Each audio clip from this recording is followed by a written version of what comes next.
Welcome to Footy Talk for your Thursday. Footy Talk is your place for the latest news, interviews and analysis from the world of AFL. And when I think of interviews and analysis, I only think of one man, and that is Heath Shaw. Heath, welcome. Thank you, Daisy. Thanks for having me again. You're going to miss me next week. Yeah, well, you'll be here every week ongoing, but this man won't be because he is, well, one of my favourites. And on the weekend, his Hawks got a win. Will Day, welcome. Yeah, thanks for having me, lads. Good to be here. Let's start with the win. Big win. How good is footy after you win? Yeah, you wake up a bit better the next day. In at the club we try and stay level whether we win or lose, but yeah, it is a good feeling after a win. That's the line. Yeah, We all know. of course. You try and stay as level as you can, but it ain't the same. No, you cartwheels into the meeting on the Monday. Everyone's there early. Everyone's happy. Everyone's laughing. There's If cameras you out the lose- front. You're yeah. actually stopping to talk to them. Yeah, if you lose, you're like tiptoeing in, hoodies on, like you're scared of the coach. You don't want to sit up the front, head down in meetings. What It's about stock the standard.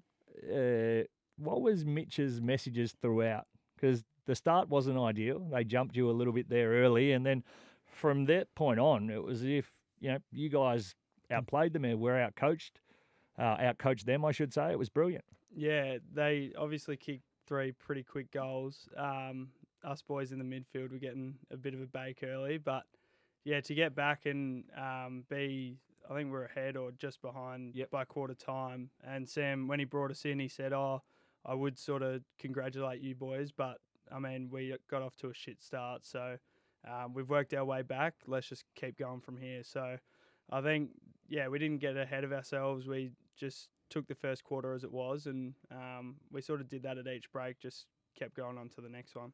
Your second game back, how did you pull up? Obviously, last year an amazing season, and then this year injured in the pre-season and sort of slowly built your way into the year, and now 2 games in. How's the body? Yeah, I've found you can't really prepare a whole lot for the actual rigours of AFL football. So as much running and training as I did, these games, pulled up pretty sore. A bit less sore this week from the week before. So that's a promising sign, and hopefully just keep progressing from here. In terms of athletic profile, what do you roll around the 2Ks in? You're a good runner, yeah? In terms of our group, we've got some serious runners. So, in terms of our group, I'd be mid-pack. The rest of the group, we've got some guys like Josh Weddle, Finn McGuinness that are running absolute, elite time. So, I'm not near them. It was when I left Collingwood, I would have been like top 15 running, and then I went up to the Giants, and I was like 40th.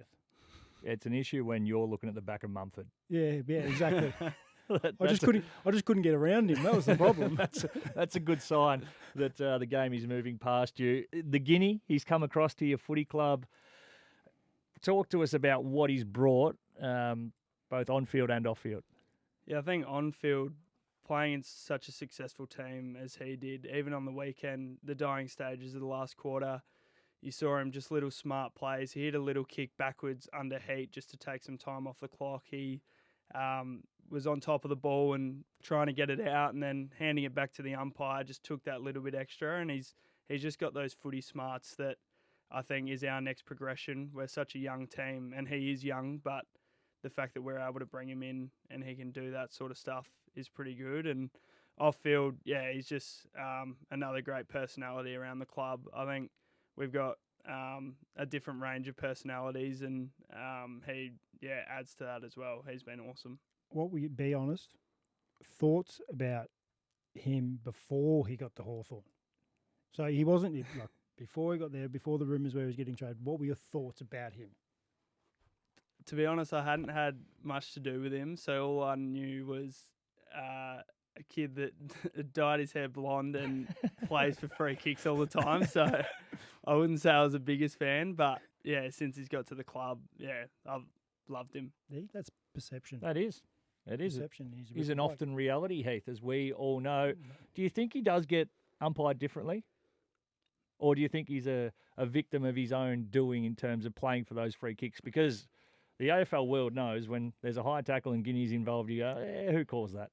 Yeah, I think it's a bit of what came first, the chicken or the egg. I can definitely see both sides to it. I think now that I'm on his side, I probably think he's getting umpired a bit differently, but When you're wringing his neck from the opposition, you go, well, he probably caused enough. Exactly. Yeah, I think the way he plays, and that is about his smarts as well. I think he puts himself in some good positions to draw free kicks, and I think now he's working on sort of driving out of it as well. So even if he doesn't get called the free, he can still stay in the game, and it's not like he's just going to ground as well. There's a lot been spoken about your coach of late. And a couple of weeks ago, he gave a little bake to one of the players. Oh, Scrimshaw got it double barrel. Which we love. We do. Yeah. What were your thoughts on? And I know you've come out and you've said you actually really like the direct, honest feedback from Mitch. So what's like the playing group? Is that like everyone's on that, like on board with that? I think we're working towards doing it to each other more. I think previous years Sam's had to be the one that drives that. I think now we've had a lot more progression that we can do that from player to player. And also Sam's really good at knowing who takes well to different types of feedback. So for me, as you said, I prefer that. Scrim's one who's responded really well to that. So prior to last year, Scrim probably wasn't playing the footy that he wanted to be playing at and knew he could be playing at. And Sam had gone out of his way to drive Scrim pretty hard, which at the start, it was pretty full on for Scrim. But now having that accountability, and now Scrim, the way he responded in that game after that feedback, he was just about our best player. So that's been a huge growth for Scrim, and the way he's playing this year, like he's been one of our best players. So I think it's about knowing who responds to particular feedback in certain ways, and it obviously got blown up over Fox Footy and stuff, and I know that Sam followed up with Scrim, and it hasn't hurt them in any way at all. Sounds like a bit of Ben Johnson with Mick Malthouse. It's a sign of a good coach. It is. You've got to be able to spray the players, and it's a sign of a good club if the players cop it, and then you can have the chat on Monday if there needs to be. And knowing who to spray, it's nearly a sign of, it's not even a coach, it's a sign of a good manager. I like it, Heath. So that's one end of the spectrum. I was Mick Malthouse's favourite. Who's Mitch's favourite down there? Oh, we've got a few. I think he's spreading it. Yeah. Nice. Dylan Moore. Yeah, he's understandably. Yeah, I think he's just been, since Sam's come into coach, he's just been so reliable. So I think he's Sam's little safety blanket in a way, and he knows what he's going to get from Moore every week. So it's probably deserved. Understandably. Mitch would have been delighted. You touched on Guinea smarts late in that game. You do scenarios all pre-season. This is probably one of the times you've had to really execute under pressure. As a coach, I imagine he was delighted because that last 2.5 minutes was as professional as you're likely to see across the board. Yeah, definitely. I think even from last year, we had some games. I think Richmond, we were up by sort of 6 goals heading into almost the last quarter, and we lose that one by a point. We had plenty of games last year that we get up to 3/4 time, and we probably just didn't have the maturity and the experience to finish games off. So, to be up against a quality side like the Bulldogs going into the last quarter, it was a bit of uncharted territory. We haven't really been in that situation a whole lot, especially this year.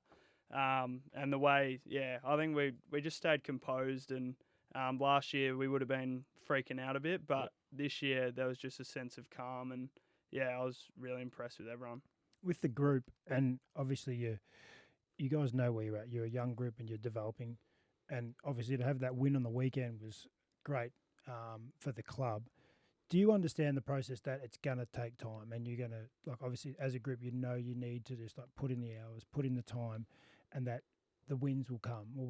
Is that something that you actually talk about as a group, or is it like sort of just sitting in the background? We know this is going to happen, but we won't talk about it. Yeah, it's a bit of a tricky one because we obviously don't want to just be losing games, and I think we've kept the same level of belief all through this season, even though the outside noise we start the year, not the way we wanted to. The outside noise are all coming for us, but we sort of kept the same.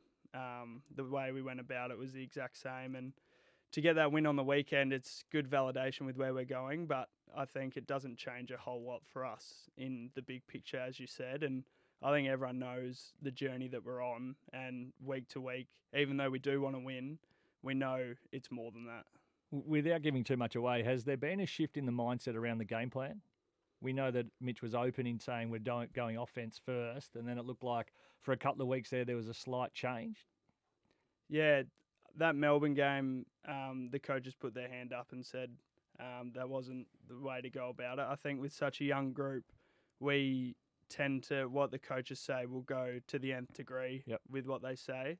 So I think we've got some really smart coaches, and I think in time we'll be able to adapt our game style to different teams. But a bit of a theme the last few weeks is just getting back to the basics, simplifying the game, and really being predictable to each other. And I think we can work towards being predictable, and then once we are further down the track, then we can sort of change it up for each team. Love that. That's a good way going forward. We'll have a quick talk about this weekend. You're down to Tassie. Big chance. The big chance against the Saints. Oh, yeah, big chance. How are you feeling about that? Thing. Yeah, obviously coming off a win, you get a bit of a second win, but I mean, we beat North, and then the next week Sydney touched us up, so we know that just coming off a win doesn't mean you're going to come out and play well the next week, and that'll be something we focus on this week.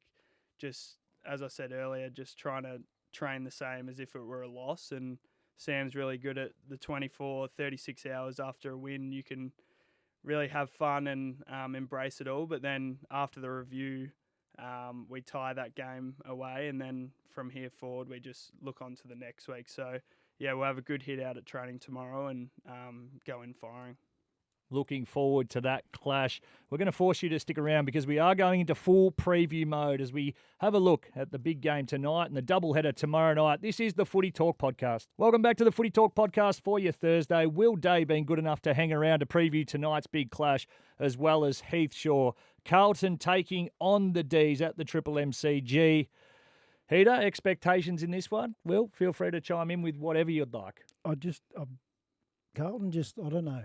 They're starting to do Carlton-like things again, aren't they? They are. And it's like there's a lot of hope, that word, that four-letter word dangerous. that Carlton supporters don't like. Dangerous. Hope in the pre-season, started off the season really well, and now sort of gone back to the pack again. And they haven't put on Carlton-like performances like they did later in the year. And they got a big couple of weeks. I think they got Melbourne, and then they've got Swans. Sydney. Yep. So that could be potentially 5-5. Close loss to the Pies and the Cats.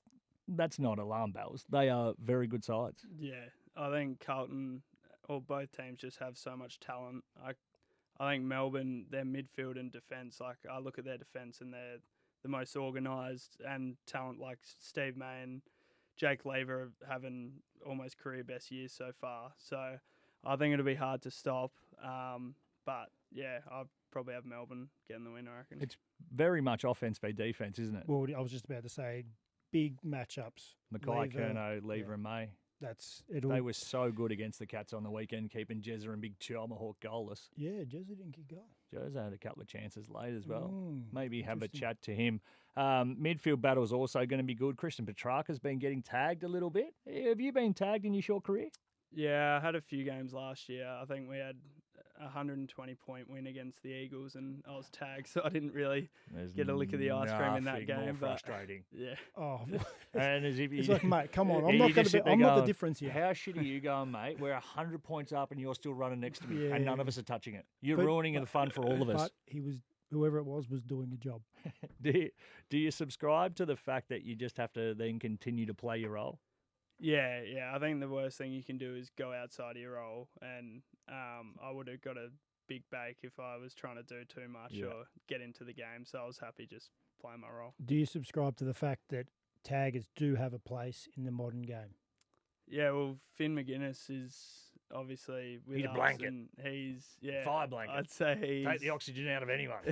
I'd say he's the best tagger at the moment, and we've seen in games that when you can get it right and you do it in the right way, it doesn't always have to just be their star. We've done it on some teams' halfbacks that are really damaging, and yeah, I think at the right time it's a really good move. Who would you tag from Carlton? I'd be hesitant if you tag Cripps. I think with someone on his back, he probably still just wins the clearances. So I think probably more Sam Walsh, who's a little bit more outside, just purely for the fact that I don't know if tagging Cripps would do much. You So can't. who would you tag from Melbourne? I think it'd be Petrarca. Yeah. I like it. That's good insight there. Sammy Walsh, though, since he's come back, his numbers are unbelievable. He's a freak runner, as we know, a really freakish talent as well. But to come back in after a long layoff and to produce what he is, He's going pretty well. he's absolutely flying. He'll have a big say. A tip?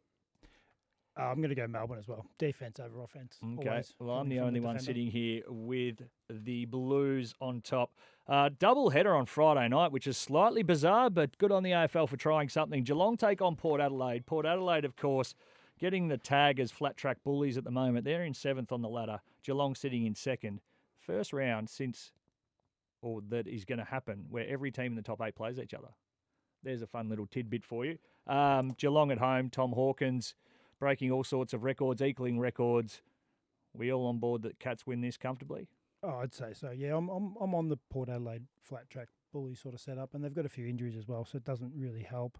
They wouldn't want to go down the highway to Geelong either, so it's a big occasion for them. I can see them bouncing back from last week. If they win, do they lose immediately the tag of flat track bullies?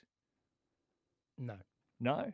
because you got to win a Surely final. a trip to Geelong. You got to win a final. Yeah, well, you can't win that in May. You can try. How? You got to get there. No, Are you happy to tip?